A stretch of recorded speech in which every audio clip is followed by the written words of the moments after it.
order for students to really understand the concepts that are central to English, they have to be using texts other than those which are generated in their own time and place.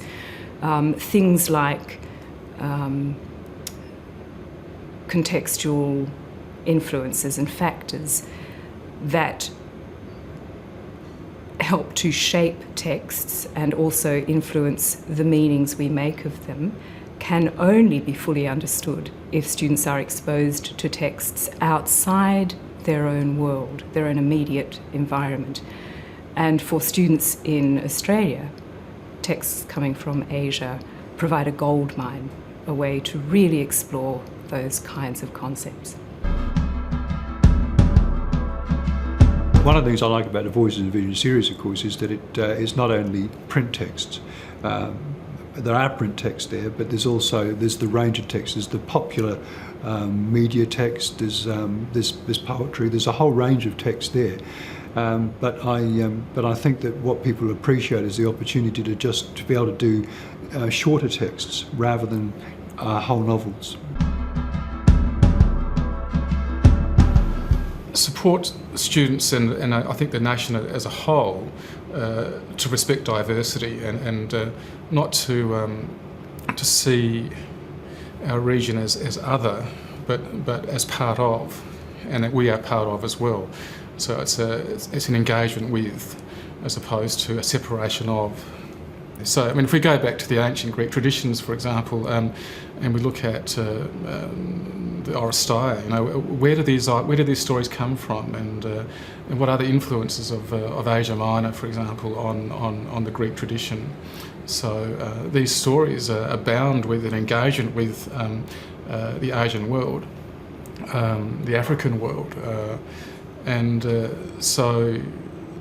To see Western tradition as somehow the monocultural, but not already engaged with diversity in the world as a whole is maybe a misnomer, a misunderstanding. I think that it's really important that as English teachers we develop students intercultural understanding of a range of cultures because we want people who are global citizens. Now that obviously means that we want them to be understand and have knowledge, understandings about Asian countries and Asian culture.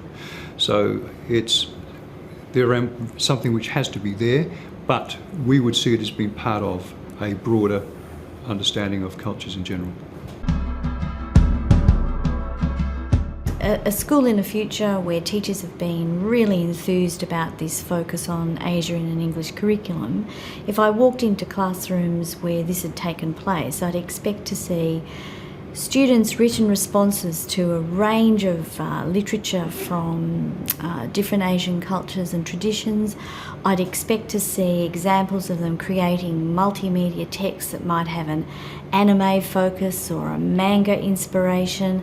I'd expect them to be talking about the language of colonial Britain and the ways in which English is spoken in India, in Singapore, in Hong Kong, and how it's not only a global language but a language that unites Australia and many countries in Asia because of their British history, the legacy of colonisation. I'd expect to see students actually enthused about learning about some cultural differences. So, for example, if they'd studied a film like Japanese Story, they might learn to appreciate the very mannered and formal ways of cultural business, cultural interactions that might happen in Japan.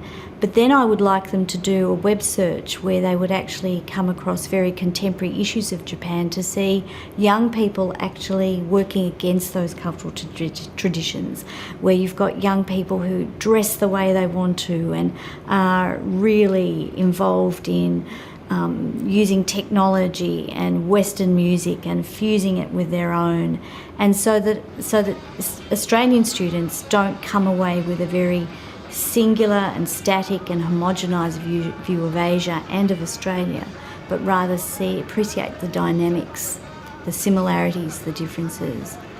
And fundamentally, I'd like them to have come out with an understanding that what unites all of us is our essential humanness.